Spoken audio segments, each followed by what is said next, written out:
We're talking specifically the high achievers. The amount of hours they put into building the wealth becomes a huge part of their identity. And without a plan behind that, it's not a strong base security. A lot of people will tie identity or your self-esteem to like the number on your balance sheet, that net worth. And more times we see somebody gets all the money, psychologically they can't stop working, and they're almost more miserable when they're not working in whatever they were doing.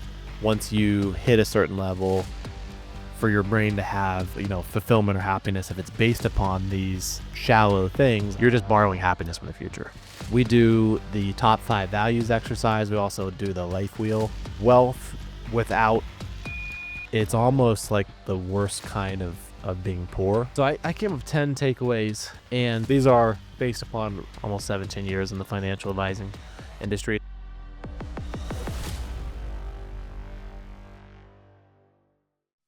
Matt, so we're fortunate to work with some very successful high net worth individuals, and we'll talk about different net worth ranges, but when do these people feel like they have accumulated enough money and that they've hit their goals? We're talking specifically the high achievers. Yeah.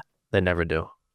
Why is that? Well, they never do until they have had some very hard conversations. And I think a good financial plan to help reframe their whole mindset. I think that, typically just using a business owner or a doctor, they have to go through a lot of high stress. They have to problem solve. The amount of hours they put into, building the wealth becomes the business or the profession becomes a huge part of their identity. And a lot of times we see that, the wealth that gets created as a result is also part of their identity. And without a plan behind that, it's not a strong base security. So it's going to continuously evolve. As other people around them evolve, they're going to continuously look at, what's the goalpost now. We actually had a client, I'm thinking specifically that, he had started in a business and then eventually taken over the business. And, he was making $130,000 a year when we started working with him. And I think we had done a financial plan that started off with him, wanting to fund a third of his kids' college, and then, basically retiring with the same lifestyle that he was at 65. So, we had done a financial plan. It basically he needed $3 million. So between him maxing out his 401k, him and his wife maxing out Roth IRAs and saving a little bit more, they were going to be on track for that at 65 based upon the young age. And so fast forward, He's making that a year. he takes over the business, and now he's making over $2 million a year. And we gave him the tough news, like, hey dude, we originally said you need 3. This was a pretty quick transition of going, from making 130 to upwards. It didn't go right from 130 to 2 million. It started, but there was a huge jump. I think like 250 up to like over $1 million, then over 2 when he owns 100% of the business now.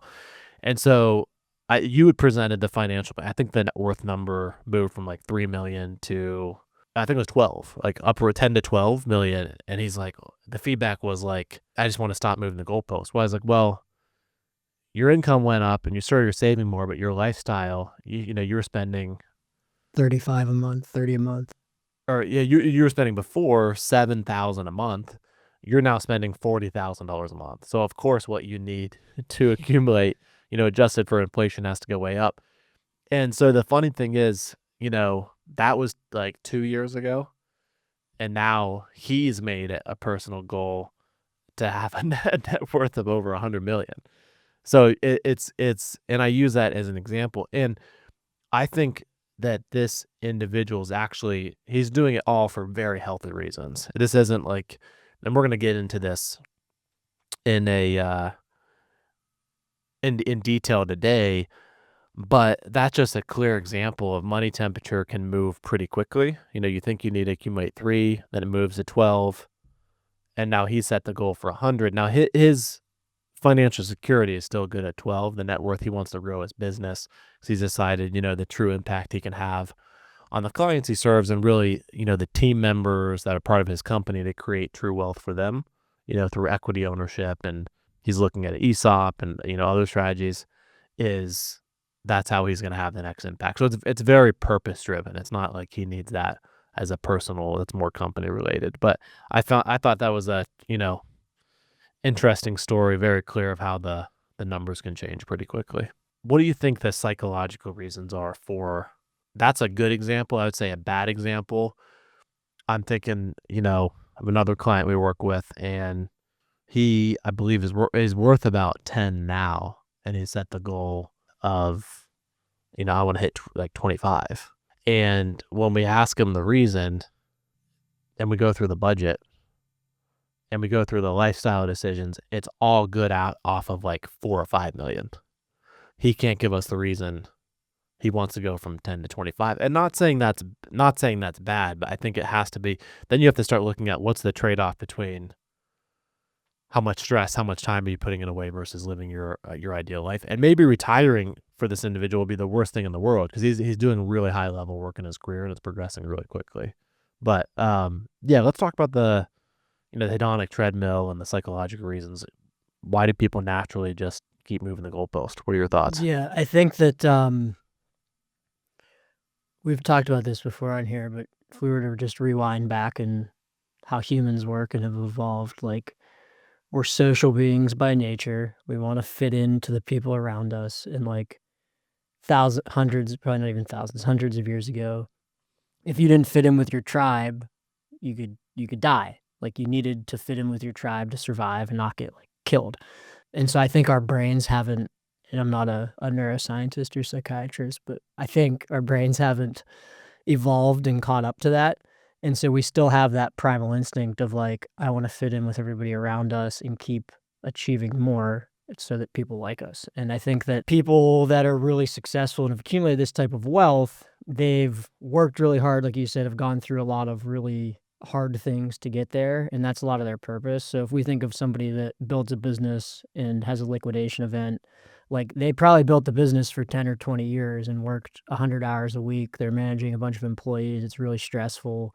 And then all of a sudden they get this windfall, and like, to be able to turn that off and like go golf, go to the beach, enjoy your time with all this money is like almost impossible, because just psychologically we need some sort of purpose and fulfillment to be working towards. And if you turn that off, like, it can be really unhealthy. And it's a paradox too, because to get to that level of success, in some way during the path, you've slowly isolated yourself, time wise, from some friends, some family members probably, and then also it's hard to relate sometimes if your lifestyle or net worth, or there's judgment that you feel, or that, vice versa.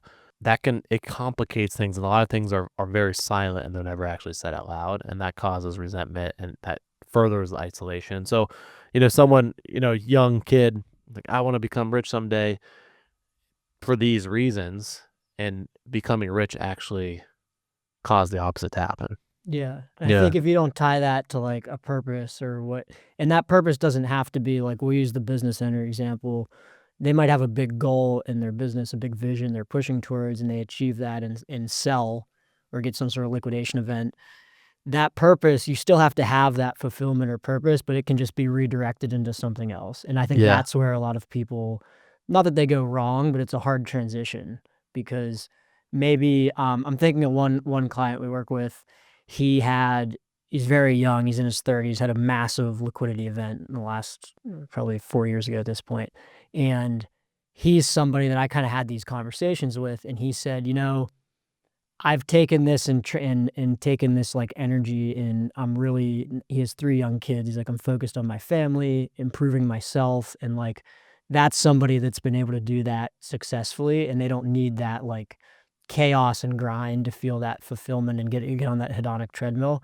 But I'd say that's like a rare situation. We don't see that very often. More times we see somebody gets all the money and psychologically they can't stop working, and they're almost more miserable when they're not working in whatever they were doing. Yeah, I think it's money. I think it's very similar, and it's tied to the dopamine of like, once you hit a certain level, for your brain to have fulfillment or happiness, if it's based upon these shallow things like other people's confirmation or affirmation of you, then naturally you need it's like gambling. You bet $100 and it's like, that's a rush, and now suddenly you're betting $1,000, and now you need to push it for your brain to get that hit again. And so I think there's the net worth hedonic treadmill abundance becomes a baseline, and our brain resets expectation as far as what's enough. It becomes a moving target. And if that's based upon the wrong things, like there is this keeping up with the Joneses, there's a social debt, this invisible debt of like, I need people's approval, or I need, it's a competitive nature. And if it's not, it can be healthy in the example of, oh, this client wants to build their company to be worth $100 million because of XYZ reasons. I want to make sure the company's strong. I want to impact the clients, the blueprint. We believe what we do is the best in the country. That means, naturally, if we reach 100 million, that means we're tripling our client base. I want the, employees who have been here from day one to also be financially independent. The 401k will get them there, but this will get them on a different level if we start like an equity program. So that's good. I think the reason behind it's super important, and avoiding comparisons and avoiding the need for other people's admiration is absolutely crucial, because any kind of comparison that you're doing, a decision that you make as a result, you're just borrowing happiness from the future. Yeah. Period. And I think this is a framing that I like is, I think it's really easy to, like, people get tied up in material things. They make money. They want, a car, a house, whatever the thing is, it doesn't matter. But that's like really short. Like the emotion of happiness is very short term. It's like a 5-second emotion. So, but if you're like content or fulfilled, that's a longer lasting feeling. And all of these material things give you that short term dopamine hit, like you said. Yeah. And so one frame that I really like is, if you were on a deserted island, maybe of your family or whoever's close to you there, and there's nobody else, and you have all of this money, what are the things that you would be doing? What would you spend your time on? What would you spend your money on? And then that's going to eliminate all of the social validation of there's literally nobody that's going to see you. So what would you do? And then try to mimic that now instead of doing things. Because I think people get tied up in the material things just to get people around them to, that they would fit in. Yeah, no, that's a good. Let's go through, when moving the goalpost as healthy versus not healthy. So I wrote down a couple of things. I think if it's goal based, if your vision evolves and it's purpose based, not status based, I would say that's very helpful. I would also say, the client that you just mentioned that went from that chaotic wealth, extreme wealth building phase to now, 3 young kids and investing in health, private chef, works out, lots of time with family. Money can be a tool if it's used to, instead of admiration, if it's used to, how do we reduce anxiety, peace of mind, sleep well at night. I think that's really good. If you're raising the bar to increase impact, time freedom, legacy, growth, doing so to, for those reasons is great. Admiration is obviously drift. And then I think every milestone definitely brings clarity. And so how you handle those milestones, and if you see yourself drifting, then, moving the goalpost, I would say, is definitely not healthy. So some of the measurements, we do the top 5 values exercise. We also do the life wheel, where it's like you have health, fitness, maybe spiritual, financial, rank that 1 to 10, kind of color it in. And if everything's an 8, it's kind of think about a wheel, it's going to roll pretty smoothly. If 1's a 3, 1's a 7, 3 or 10, that's going to be a really bumpy ride if you roll that wheel, and it's going to be really clunky. So yeah, that's an exercise I do every year. And I think it's an important reframe to see what parts of your life you're overlooking. And are you chasing money? Is that causing it overlooked, or is it because I believe you have seasons of life, sometimes you're out of balance, but in general, just checking in with yourself and saying why. And I think that I like that exercise because a lot of people will tie identity, or I don't know what you would call it, what's your self-esteem or something, to like the number on your balance sheet, that net worth. And I think if you reframe it as like wealth is a utility to do the things that you want to do, align with your values, your goals, how you're spending your time. And when we reframe it like that, now instead of the client looking at the balance sheet and the net worth to say, I want this number because this number makes me feel good, but there's no reason behind it. It's like, okay, well, I have these values and these goals and how I want to spend my time. And these are the things I want to do. And now we just need the number to support that. And that number might be half of what they had originally thought, just to chase a number for a number's sake. Yeah, and that's why I've written down, like, the framework for that, like, minimum. I know we did this for the one client we referenced, like, what do you need absolute just for bare minimum, like, peace? Like, here's your lifestyle. What does ideal look like comfort and purpose, and then what's a stretch? What fuels impact without changing who you are, essentially, I think is a good framework, and having, the minimum protected in a diversified way, for sure. But let's move into, so what are signs that it's actually toxic? Someone's moving their goalpost. I want from 10, now I want 50.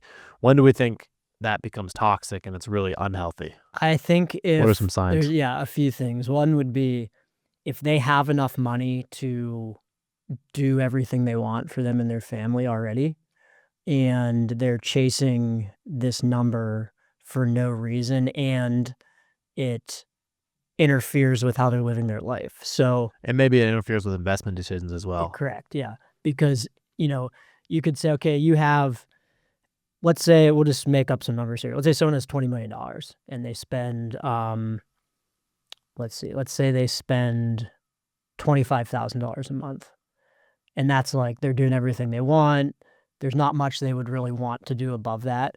Well, $20 million is going to support $25,000 a month forever and then some.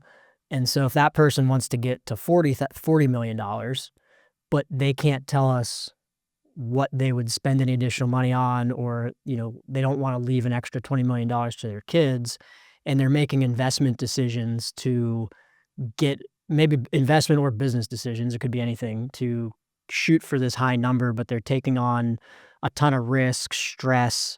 They're not spending their time how they want. That's when I think it could be really toxic. No question. And I think the other, if you have strained relationships, you have anxiety, you have burnout, identity erosion. Those are all, and wealth without independence, it's almost like the worst kind of being poor, not in a financial way, but it's a huge paradox. Like, you built all this wealth, and you're checking your accounts every day, you're obsessing over it. All your relationships are strained. Your kids don't talk to you. Maybe you're on your third marriage. Just and not, no judgment against if that's someone's situation, but the reality is, like, today, presently, if you have a ton of wealth, but you're still dependent, your thoughts are still dependent, and there's all these strains out there. Those people, eventually be on the deathbed and have a lot of regret. All the financial wealth in the world, but very little true wealth throughout their life. So, it's definitely, there's no right or wrong answer. There's no one size fits all. This is truly the artwork. You have to hit a sweet spot of, what's enough is fine. I think that's kind of a movement out there. There's the kind of the die with zero framework.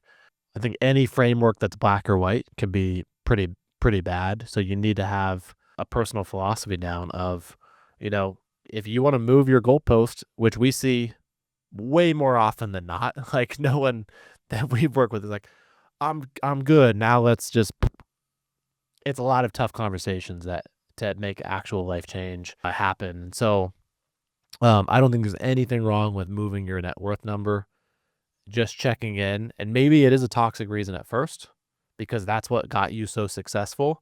But if we can help you calibrate that into a purpose-driven reason moving forward, it's never too late, and we can minimize the regrets moving forward. That's an amazing result. But if you can build wealth with that mindset of abundance and not fear-based, I would say, if I could sum up one reason, that would be a huge sign if you're building it for the right reason or not. Abundance is obviously the right reason. If it's fear-based, a lot of bad things are going to come along with that. I think a lot of people by default, I mean, they operate like that because their brain works to, how do we survive? Again, get people like us, and it's more, how do we, your default thought process is, how do we make sure that these bad things don't happen? And I think people have to do a lot of work to reverse that. Instead of thinking like that on that abundance mindset, it's like, how do I, instead of thinking, how do I make this not go wrong? How do I make this go really right and do the things I want, help the people I want, have the impact I want? Yeah, and the other thing I want to say is this conversation applies for people that are done accumulating wealth as well. Like, I'm just thinking of a client Their net worth is $4 million, and they hustled, their whole life. The income they had to get to a $4 million net worth is very impressive. I mean, they obviously lived well below their means. They saved a ton. They had a lot of kids. It's very impressive. And now, they spend more than what they were earning, because I think they were like, during their working lifetime, they were spending like 10,000 a month, but they were saving, a large amount of money as well, probably close to like 8,000 a month. And now that they're retired, they're spending 12. Now that Social Security's kicked on, they have this $4 million portfolio, and they're doing a safe withdrawal rate, not even a safe withdrawal rate. They're taking out like 3% a year plus Social Security, netting after taxes 12. And so it feels great. But then when they funded their kids' college, they're helping their grandkids with college, and they don't have a strong philosophy or reason, like, we want to pass this money on to the kids. So the wife really wants to increase the lifestyle, and the husband's checking the accounts every day and really trying to prevent that. And so I would say that there's another psychological what's enough when you are retired, when you're done, and giving yourself permission to enjoy the hard fruit, the fruits of your labor that you spent your whole life. Because I mean, realistically, this client could spend, net of taxes, 16 to 17 a month. They could increase their portfolio withdrawal, be safe, keep their principal in place, but they are on a rock solid foundation to leave their kids over 10 million bucks, and the wife's not happy about it. But I think a large part of the husband's identity is seeing the accounts grow and watching it. And so that's another shift that is a very interesting dynamic of how we help retired clients. We always say the best savers are the worst spenders. If you're a best saver in your life, how can we turn you into the best spender when you're retired as well? But that same framework and principles of what we're talking about, moving the goalpost, what's enough, it doesn't stop when you stop saving. It's also, once your net worth is where it is what decision making do you make from a spending versus letting it grow perspective as well, a preservation. And that's an artwork as well, because you can't take it with you. And if legacy is important, great. But if legacy is not a huge goal, how do you navigate staying secure with giving yourself permission to spend? How do you navigate that in a marriage if you have totally different philosophies around it? It's an artwork for sure. So any other thoughts on that with your retired clients? No, I think it's very hard for people to go from saving, watching their accounts grow, to spending it. And we see that a lot with people that they underspend in retirement just because they can't stand psychologically, watching the money come out of the accounts. So yeah, just some coaching that needs done, and hard conversations. Yeah, no question. So I came up with 10 takeaways. And so let's just go, back and forth here, because these are based upon really for me, 15 years in the 17 years, almost 17 years in the financial advising industry. So yeah, top 10 takeaways, I think, with, behavior is the real alpha. So financial success is less about intellect and more about self-awareness. Best plans fail without emotional discipline. The role is really the execution of strategy and making sure the behavior aligns with that long term. That's one. The next one, say autonomy is the real return. So highest return on money that somebody can get is the ability to control their time, attention, and energy. And so I would sum that up as, if you've gotten to a place, net worth depending, of financial independence, a lot of people we talk to, they can do almost whatever they want, maybe not quite whatever they want, but pretty much they could spend their time however they want. And so that is, that's the best return, is, are you spending your day how you want to? I think it's almost an inflection point where it's like, if you're working on health, just as an example, and you don't have the financial resources to buy healthy food, or you don't have the time to cook healthy, that could be bad. But I've also seen when someone has so much money, like, we can eat out every night, it's also really hard to be healthy.